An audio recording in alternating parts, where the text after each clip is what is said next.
Ayan, nag-text na nga pala si JNT at tumawag na yung rider kasi ihahati niya na daw po. Ayun na nga si rider, inaantay ko na siya sa labas. Sobrang excited po ako mga mi. Oh my gosh, grabe kinikilig ako. Item received. At dumating na nga yung ating free sample. Okay, thank you sa ating generous na seller po. Thank you so much ating free sample. Ito na po, na-receive ko na po.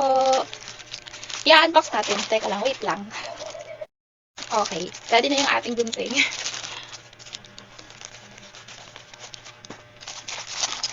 Sobrang kinikilig ako dito kasi first time ko to. Oh my gosh. Dadan!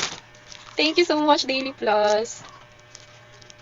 Ano guys, hindi ako nag-expect na ma-approve ako dito. Ang bait talaga ni seller. Ay, nakakainab. Ito na siya! Oh my gosh! Ayan! Yan na po siya. Ang ganda. Ayoko munang buksan kasi gagawin ko pa siya ng video. Okay. Huwag na po muna natin buksan. Yun lang. Thank you!